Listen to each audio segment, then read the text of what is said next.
that our youth actually have the advantage in terms of number, but how well are we leveraging on their population to develop the nation, to bring them on board when it comes to leadership position in the country, and in particular, Lagos State is the next leg of our conversation. And we'll be having this with Honorable Idris Feyishola Ogunfuye, who is representing Agege Constituency 2 in Lagos Youth Parliament. It's a pleasure to have you. Morning. Thank you so much. All right. So you have the advantage when it comes to numbers, population in Nigeria. And of course, another round of election is coming up in the country very soon. So the fact that we have our youth in large numbers, are we actually taking advantage of their numbers to bring them on board when it comes to elected positions, and of course, leadership roles, naturally? Yeah, thank you so much. From the topic, I will say, let me start from the topic. My name is Ogunfuye Idris Feyishola, member of Lagos State Parliament, representing Agege Constituency 2. I happen to be the Chairman Planning Committee of the recent Eco-Parliamentary Summit, first in Nigeria and first in West Africa, which involved the senators and the leadership of Lagos State House of Assembly. Well, let's start from here, which is population of Lagos State and the youth. We know that the population of Lagos is roughly between 22 to 25 million people in Lagos State, and we can say over 60% are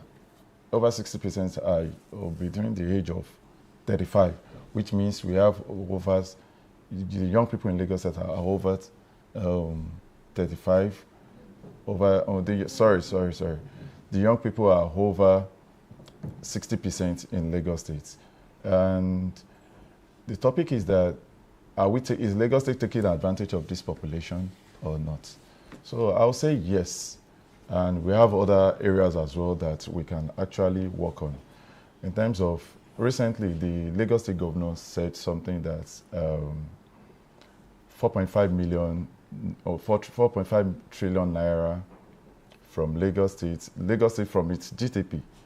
Lagos State generated 4.5 trillion naira from its GDP, which is, we can see that the advantage is there for us as a youth, and Lagos State youth and young people in Lagos State are making waves in terms of the population. And like you rightly said, the election is coming up, and are we taking advantage as a youth?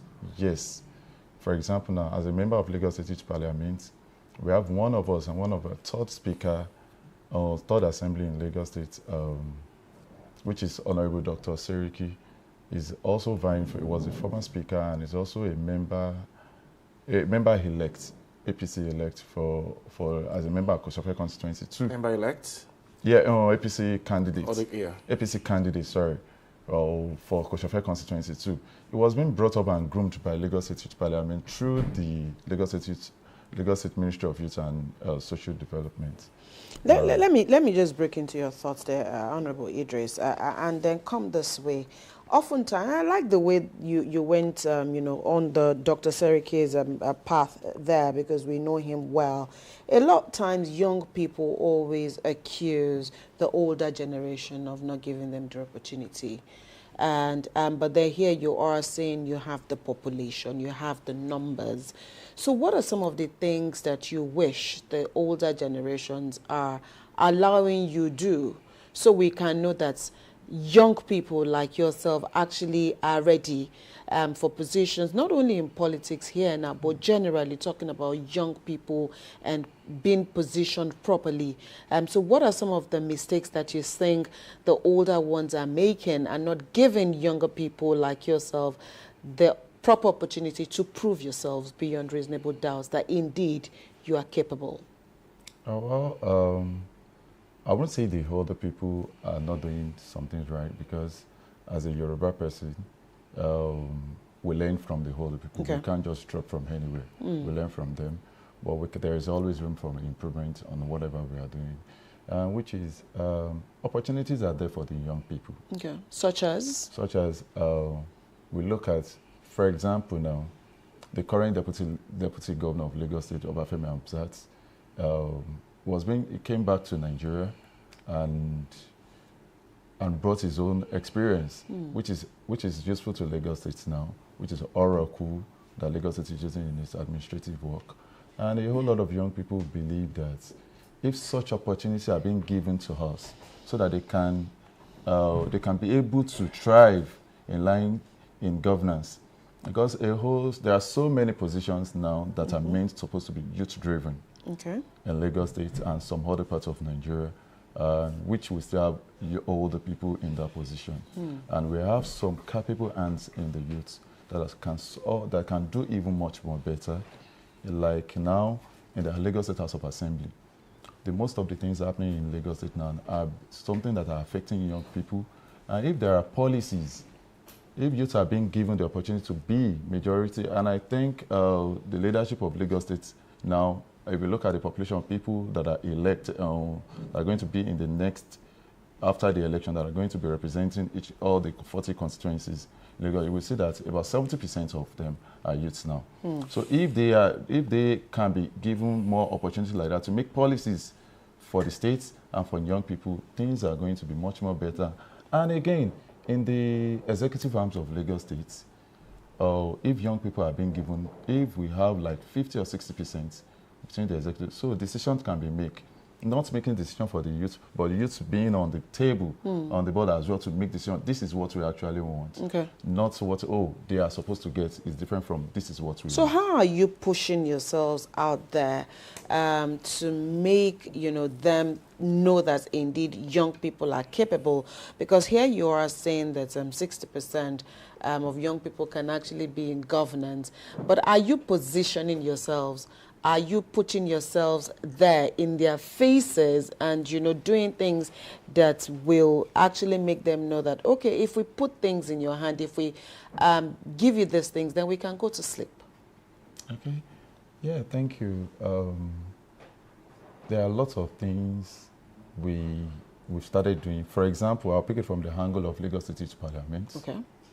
Lagos City Parliament, under the leadership of Right Honorable Idris Feyishola Ogunfuye, and with our young, energetic commissioner for youth, we, for example, as a parliamentarian, we've been given, we don't get paid, but we've done. It's volunteerism, isn't it? Yeah. Right. We are just like a shadow of Lagos State House of Assembly, and every month, in some constituencies, we do book launch without being sponsored. Every month, we do community engagement. Every month, we do some cleanups in some local governments and constituencies. Okay. And we do a whole lot of things like we liaise with some other youth and some organizations, private organizations, because we know that government cannot do it all alone. Absolutely. So we need partnership, and we have started it. And Lagos State gave us that opportunity to excel, to be able to thrive in that line. And if we can do it that way without no financial support and other support like that, which is a voluntary stuff, thing like that, then we can actually do much more better in some other areas. Okay. Okay, so even when you continue to put yourself in their faces for them to give you opportunities to make impact, how equipped are some of these youths to fix into these leadership roles? We have seen people complain that the quality of graduates or youth that we have these days, it appears they are not prepared to take up the mantle of leadership. So some of these youth, or majority of them, do you think they are well equipped enough to fit into these roles and, of course, perform their task effectively? Yes. Well, like I rightly said the other time, that we model. We learn first, and we see what people are doing, our leadership. And for example, now in Lagos State Ministry of Youth, we're being taught and trained to be leaders of tomorrow. And seeing those things, we try to emulate the good things, and not just in Nigeria alone. We pick some of our experience from abroad. For example, in the youth sector now, we are looking at Rwanda, because Rwanda has a project of 2050. Likewise, South Korea as well. And we have youth. We can't say everybody are fine, everybody are ready, but we can see that majority number of people that are thriving and are doing it, are making things happen. Just for example now, if the Tunji Ojo, the minister for wasn't given the opportunity, it won't, we can't see the difference that it's making in the industry now. So compared to the older people that have taken the mantle of the leadership of the same ministerial appointment. So if we not engage them, if we don't engage the youth and give them that responsibility, because I believe the responsibility is ours. If we are not given the opportunity to excel, if we go, for example, now we have graduates, about 1.7 million people graduate every year in Nigerian universities. We can't say about 1.7, about 1 million or 500,000 doesn't have any experience. No, we can't say it, because some people graduate as a first class in various fields. When you pick them up, you tutor them, you engage them, you train them, and we as well, we have our own role models. People we are channeling their achievements. We are looking at, we want to surpass the social person. For example, our president, Bola Ahmed Tinubu, if you see the way he started, if we watch their clips and they use it to mentors and to tutors in Lagos State Parliament through training, and we ourselves, we're being trained personally to have opportunity, to be ready for opportunities. So by the time we get all this, by the time we ourselves we are being given the opportunity to take it, we can't say we cannot do it until you give us the opportunity. Although some people might not be ready, but we can tell you that in Lagos State, if Lagos State pick you as somebody to represent Lagos State, it means that you are representing the whole of Nigeria, and you'll see that the performance is always there for us. Right. We've talked about how young people can actually position themselves properly. Let's talk about how technology is also helping and equipping young people for the future, because we know that when we talk about anything technology, it is, of course, the young people who are there. And, of course, we know that the Gen Z and all the other alphas coming after in that jurisdiction. So tell us, what are some of the initiatives that you think technology can better position young people to take advantage of? So when you add technology to your population, then what kind of a country or what kind of a Lagos do we expect to see? Yeah, technology is everything now, like you rightly said. For example, now, Nigeria, Lagos State youth are moving forward in line of, there's something Lagos State government brought up. We call it GTEX and Yabatech. Okay. That young people can take up in the next few years, AI, job responsibility and trainings and everything like that. And some other responsibility and in the tech space. Okay. That Lagos State Ministry of Youth are also bringing up, that they've initiated and still working. Okay. Yabatech and some other tertiary institutions in Lagos State. Aside even leaving tertiary institution, voluntarily, we work with the Lagos State Ministry of Youth and Lagos State government. Okay. As well, to make sure we walk into them and tell them this is what we want. And they've sent even to recently we were sent to Microsoft at Ikoyi to go and learn one or two things. And that is also an impact, because we know in the next few years, everything is going to be all technology being driven. Right. And if it is not well prepared, we might not get the opportunity. And I can tell you that Lagos youth, in terms of tech, if you look at the statistics all over the world, and all over, even in Africa, we have like 70%. Okay. In Lagos alone, not to talk about Nigeria. So because Lagos itself is a hub of technology, we look at all these OPay and all the other... The fintechs. So they're all being originated from Lagos State, which means Lagos State is prepared, we are on the right path, and we can always do more better. Okay. But what are some of the challenges that you think young people are currently facing that may that may be a clog in the wheel, or that might just be a stumbling block, that is not giving the adequate perspective or giving the adequate space for young people to thrive, either politically, professionally, or tech-wise, like we've mentioned. Again, since you all operate under the Youth Parliament, are there things that you discuss as challenges that young people are currently facing that could be an inhibition to their growth and development, knowing that you have the numbers?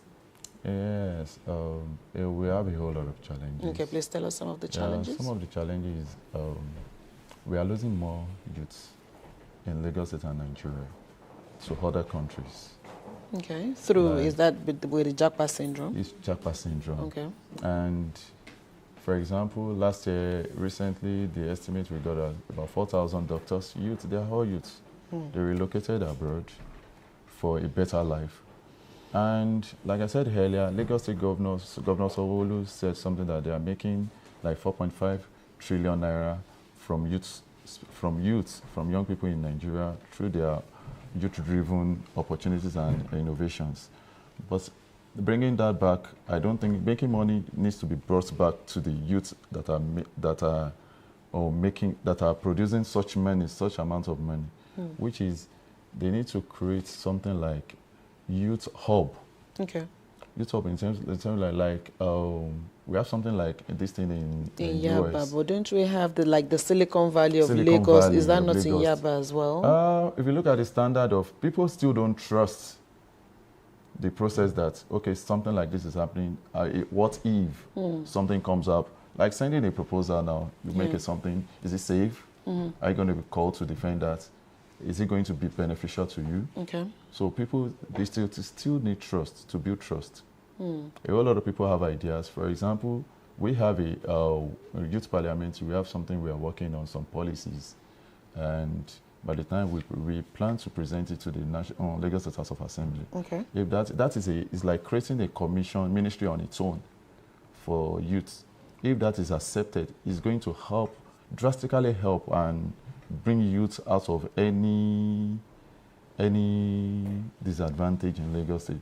Right. So that we also will be on the face. Youth will be the deciding factor of their own future. Of their own future by themselves. Okay, Jibala. Okay, so at the Lagos Youth Parliament now, do you have a mentorship program for primary or secondary schools wherein you go into these schools to also mentor them?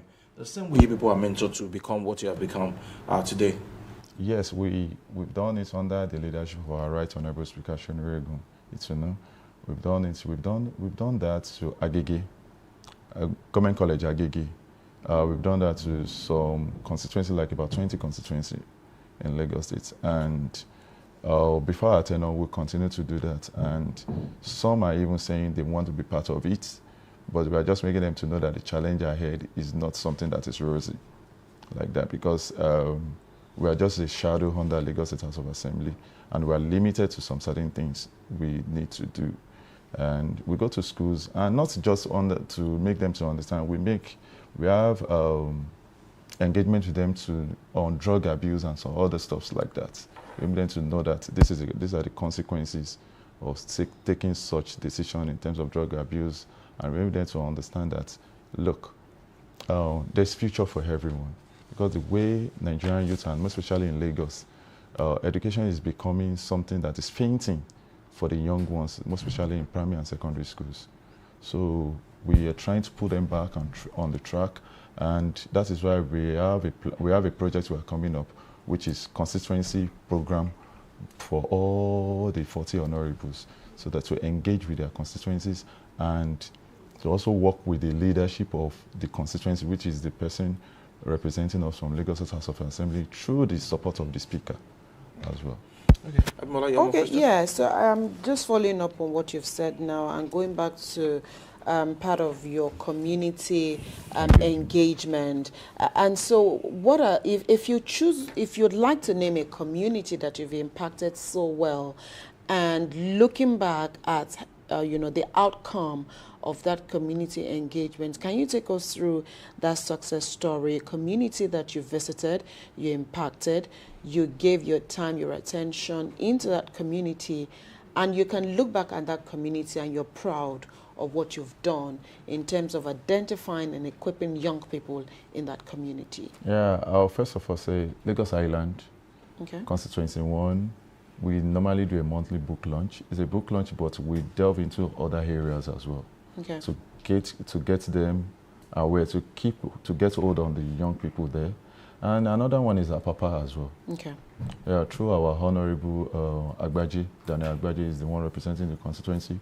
We do a whole lot of engagement there, and we remind them all the time. Right. And the ones we've gotten from there that are showing us the green light, we always keep them with us. We don't allow them to get used to other ones and go back to that. The same thing with Agege. Okay. Agege as well, which is Government College Agege, and it was very easy for us to break into Government College Agege and Agege constituency, because that is where our speaker graduated from in those. So we keep tabs on them, as well as Ekpe, okay, local government, Ekpe constituency 1 and 2.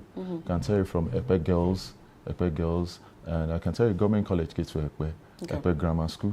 We keep tabs on them, and we make sure that we get hold of them and they don't go back. And some other places like Yaba as well, Surulere.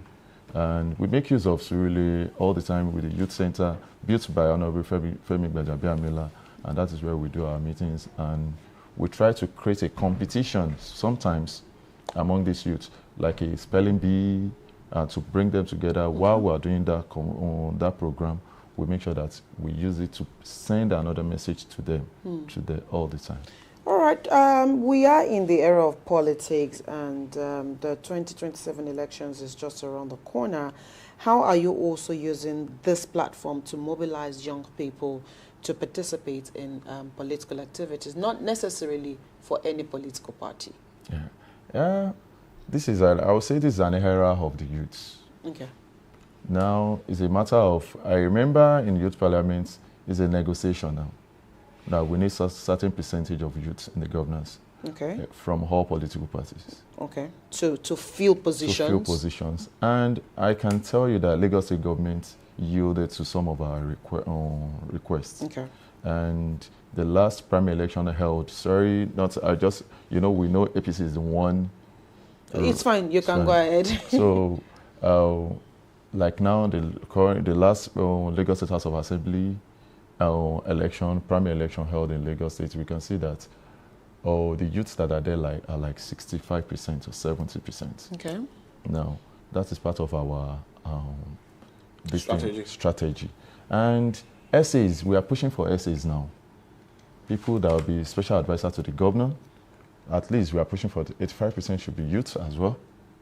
And we know that the incoming governor, which is Obafemi Hamzat, is a youth-driven person. And in his cabinet, we can see that most of the people that are in his cabinet, right now, even as a deputy governor, they are all youths. So we are pushing for that as well. And commissioners and people that will decide the fate and future of Lagos State, we are pushing for them to be majorly youths. And for example, now you can see the deputy governor-elect. Let me just read the word elect. Idamila. She's a youth, she's still under 40. And it was just a surprise and shock to us after so much push. And she was appointed to be the next deputy governor of Lagos. So these are the things we are looking at. And not just that, if you see the next local government election is something we are also pushing out. Okay. At least out of 58 local government and LCDAs, youth should be able to occupy like 30, 35. Right. So that we can be able to say yes, the future of youth is in our hands, okay, and we are in position to lead. Okay, as we wrap up this conversation this morning, Honorable Idris Feyishola Ogunfuye, that's your camera. Look into your camera. Is there anything you'd like to tell young people this morning? My fellow young people, I'd like to tell us that our future is in our hands, and no one can decide that for us. In as much as some of us, we know one of the major crises we're having is people jackpot. Even if you are planning to jackpot, be planning to jackpot, which is if you're planning to jackpot, you know that you are coming back home to do something. Your experience is needed. Whatever you have learned, some of us traveled out to do our masters and later did not return PhD, and so I'm thinking that experience is needed here. You can't stay over there and say Nigeria is this, Nigeria is that. We need you. You have to come back home, and maybe before you coming back home, make sure that there's something you have to leverage on. Because coming back home not to attend, you have to do something. You have to give something. You have to produce something for people to know that, yes, you are actually ready. And I'll also encourage us to that. We should be involved. Politics is not a crime. Politics is not evil as it is portrayed. Politics for youth is something that will portray us, that will make us to say yes, to make decisions. It's not about going to the streets to protest, but let us get ourselves involved and make the government ourselves, and to make sure that Nigerian youth are right on the track and we can be the best. All right, a fine place to leave this conversation this morning. Thank you so much, Honorable Idris Feyishola Ogunfuye, representative of Agege 2 at the Lagos Youth Parliament. I think you're also the Chairman Committee of Works, I guess? Yes. Okay, all right. So we wish you the very best in your journey ahead. All right, we'll take a quick break. The conversation returns shortly.